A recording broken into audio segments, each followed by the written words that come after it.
BHK flat 842 SFTలో 59 లక్షలు మాత్రమే. Kompally Oakridge international school కి 5 నిమిషాల దూరంలో. నమస్తే, వెల్కమ్ టు సుమన్ టీవీ. నేను మీ సాయి. హైదరాబాద్లో హైడ్రా దూకుడుగా ముందుకు వెళుతుంది.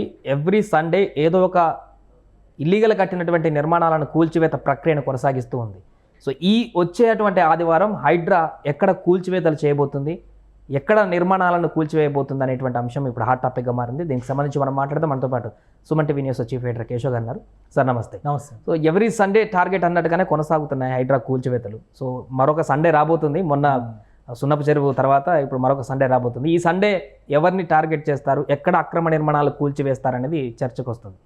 ఏది కూల్చేటువంటి అవకాశం చూడొచ్చు ఈ సండే హిట్ లిస్ట్లో ఉన్నటువంటి సంస్థలు టాప్ ప్రయారిటీలో మనం చూస్తే కనుక నంబర్ 1 కోమటికుంట చెరువు పరిసర ప్రాంతాల్లో ఉన్నటువంటి వాసవి గ్రూప్కు సంబంధించినటువంటి నిర్మాణాలు. ఎందుకంటే ఆల్రెడీ దానికి నోటీసులు ఇచ్చారు. హైడ్రా అధికారులు 2 దఫాలుగా పరిశీలన జరిపారు. ఇరిగేషన్ డిపార్ట్మెంట్ నుంచి కూడా అక్కడ పరిశీలన జరిపారు. వాస్తవానికి అసలు చెరువు దగ్గరకి వెళ్ళేటువంటి దారి మొత్తం మూసేశారు.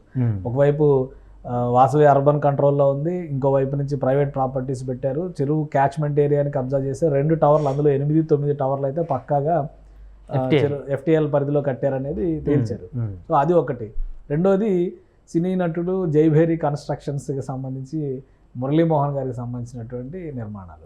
అది కూడా రంగలాల్ కుంట చెరువుకు సంబంధించినటువంటి ప్రాంతాల్లో అక్కడ ఆల్రెడీ నోటీసులు ఇచ్చారు. కానీ ఆయనే కూల్చేసుకుంటానన్నారు కదా.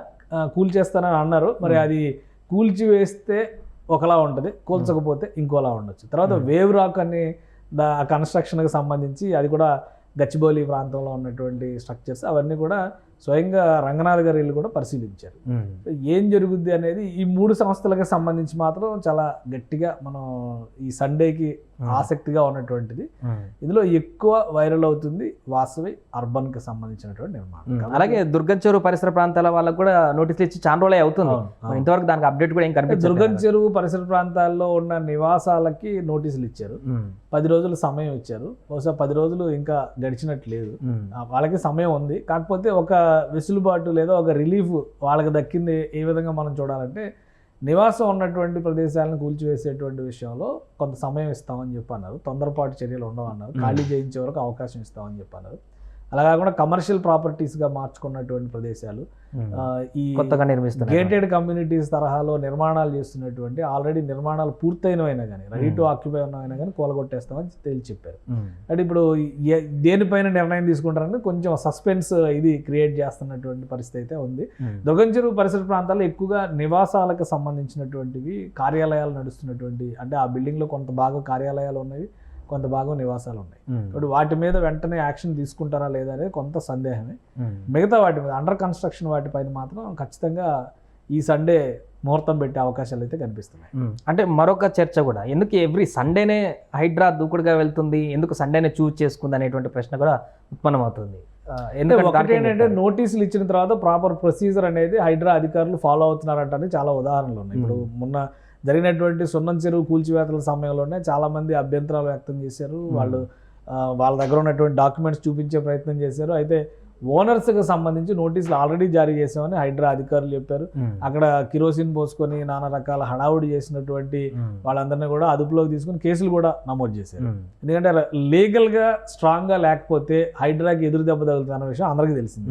సో ఎవరికైనా కానీ లీగల్ ఆప్షన్ ఉంటుంది కదా, కోర్టుకి వెళ్ళడం, కోర్టు దగ్గర నుంచి అనుమతులు తెచ్చుకోవడానికి అవకాశాలు ఉంటాయి. కానీ అక్కడ అక్రమంగా వాటిని కబ్జా చేసుకుని మళ్ళీ వేరే వాళ్ళకి రెంట్కి ఇచ్చి వాళ్ళని అక్కడ పెట్టి, ఒకవేళ నోటీసులు వచ్చినా కానీ ఎవరైతే ఈ కబ్జా చేసినటువంటి కబ్జాదారులు ఉన్నారో అక్కడ ఉన్నటువంటి రెంట్ వాళ్ళకి ఇన్ఫర్మేషన్ ఇవ్వలేదు, సరైన సమాచారం ఇవ్వడం లేదనేది ఇక్కడ బయటకు వచ్చినటువంటి విషయం. అలానే కొంతమంది వాటి నుంచి వ్యాపారం చేస్తున్నారు. మంచినీటి వ్యాపారం, తాగునీటి వ్యాపారం, వాటి ప్యూరిఫై చేసి అక్కడక్కడ ప్లాంట్లు పెట్టి నడిపిస్తున్న వ్యవహారాలు కూడా బయటకు వచ్చినాయి. కాబట్టి అటువంటి అంశాలు ఉన్నాయి. కానీ నోటీసు ఇవ్వకుండా లేదా ప్రొసీజర్ని మీరి, ఎందుకంటే హైకోర్టు, తెలంగాణ హైకోర్టు కూడా అదే చెప్పింది కదా, GO 99లో ఉన్నటువంటి ప్రొసీజర్ ప్రకారం మీరు ఫార్వర్డ్ అవ్వండి అనేటువంటి ఆ ప్రొసీజర్ డీవియేట్ అయ్యి ఉంటే ఈపాటికి ఎక్కడో దగ్గర బ్రేక్ పడి ఉండేది హైడ్రా దూకుడికి. సో సండే ఎందుకు సెలెక్ట్ చేస్తున్నారు అని చెప్పారంటే కనుక, సండే జనరల్గా ఎవరైనా ఇంట్లో ఉండే అవకాశాలు ఎక్కువ ఉంటాయి. ఒకవేళ ఈ కూల్చివేతలు ఉన్నాయనేటువంటి విషయం ఉంటే సాధారణ వ్యక్తులు అక్కడ ఉండడానికి అవకాశం ఉంటుంది. ద సేమ్ టైం అధికార యంత్రాంగాన్ని కూడా ఆ రోజు వెసులుబాటు ఉంటుంది. కాబట్టి అఫీషియల్ వర్క్ అంటే ఆఫీస్కి సంబంధించినటువంటి డెస్క్ వర్క్లు, ఆఫీస్ రూమ్ వర్క్స్ పక్కన పెట్టేసి ఫీల్డ్ వర్క్ వచ్చేటువంటి ఒక వెసులుబాటు తీసుకునేటువంటి నిర్ణయంగా కనిపిస్తుంది. ఈ రెండు అంశాలను దృష్టిలో పెట్టుకుని శని ఆదివారాల్లో ఎక్కువ ఫోకస్ పెడుతున్నారు. ఈసారి కనుక వాసవి అర్బన్ని టార్గెట్ చేస్తే, ఎందుకంటే వాళ్ళు ఆల్రెడీ ఆ సంస్థ మేనేజ్మెంట్ హైడ్రాతో సంప్రదింపులు జరుపుతున్నట్టుగా ఒక సమాచారం ఉంది. అది ఎక్కడైనా ఒక ఎమికబుల్ సొల్యూషన్కి, ఒక కన్క్లూజన్కి వస్తే చెప్పలేము. లేదంటే కూల్చివేతకు వెళ్తే మాత్రం అది మేజర్ డిమాలిషన్ అవుతుంది. ఇప్పటి వరకు హైడ్రా చేసినటువంటి కూల్చివేతలు అన్నిటికంటే అతిపెద్ద కూల్చివేత కింద దాన్ని మనం ఇప్పుడు దానికి సంబంధించి కూడా ఈ బుల్డోజర్లో వీటితో కూల్చేటువంటి పరిస్థితి కూడా ఉండదు. బాంబులు పెట్టి పేలిస్తేనే అవి కూల్తాయి అనేటువంటి ఒక చర్చ కూడా వస్తుంది.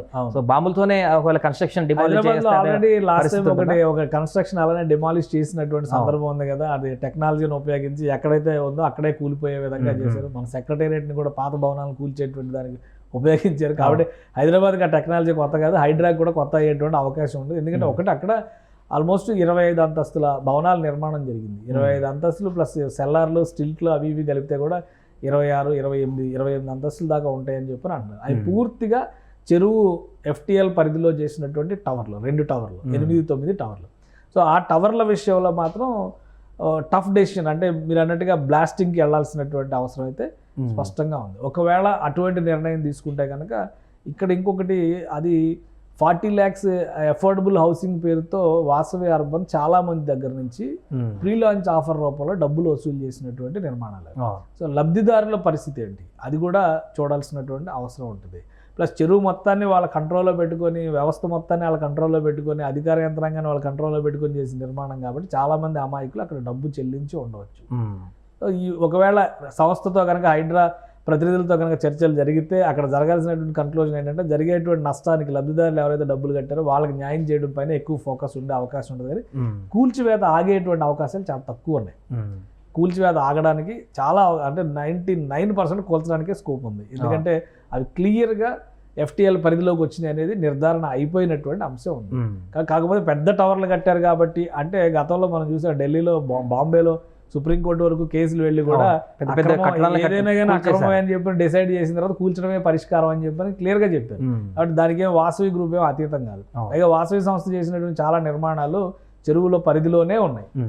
వాసవి సరోవర్ అని ఇప్పుడు ఒక వెంచర్ అక్కడ నడుస్తుంది మూసాపేట ప్రాంతంలో. అలానే హఫీజ్పేట ప్రాంతంలో వాసవి లేక్ వ్యూ అని చెప్పిన ఒక వెంచర్ నడుస్తుంది. అది కూడా ఆల్మోస్ట్ చెరువుల పరిధిలో కట్టినటువంటి నిర్మాణాలు అనేటువంటి ఆరోపణలు వస్తున్నాయి. సో వాటన్నిటి మీద కూడా ఎంక్వైరీ చేయొచ్చు. ఇక్కడ కూడా అంటే మనకి అధికారం అండ ఉంది కాబట్టి మనల్ని ఎవరు ముట్టుకోరలే అనేటువంటి ధైర్యంతో చేసి ఉంటే కనుక కూల్చివేత పర్యవసానాన్ని ఎదుర్కోవచ్చు. ఖచ్చితంగా బ్లాస్టింగ్ మెటీరియల్ని కూడా హైడ్రా ఉపయోగించడానికి ఈ నిర్మాణాలకు సంబంధించి చాలా పెద్ద నిర్మాణాలు చేశారు కాబట్టి ఉపయోగించే అవకాశాలు అయితే చాలా వరకు ఉన్నాయి. Right sir. అది మొత్తానికి ఈ సండే ఖచ్చితంగా హైడ్రా ఎవరి మీద దృష్టి పెడుతుంది, ఎక్కడ అక్రమ నిర్మాణాలను కూల్చివేస్తుంది అనేటువంటి ఒక చర్చ అయితే కొనసాగుతుంది. దానిలో భాగంగా మనకు ప్రధానంగా వినిపిస్తున్నటువంటి పేర్లు వాసవికి సంబంధించిన కన్స్ట్రక్షన్స్, అదేవిధంగా దుర్గం చెరువులో ఇచ్చినటువంటి నివేశాలకు సంబంధించి ఏమన్నా డిసిజన్ తీసుకుంటారా, అదేవిధంగా మురళీమోహన్ సంబంధించిన బిల్డింగ్ కూడా ఒకటి కనిపిస్తుంది. చూడాలి ఈ సండే హైడ్రా ఎవరి మీద ఫోకస్ చేస్తుందో. సుమన్ టీవీలో మీ పర్సనల్ అండ్ బిజినెస్ ప్రమోషన్స్ కోసం కింది నెంబర్కి కాంటాక్ట్ చేయండి.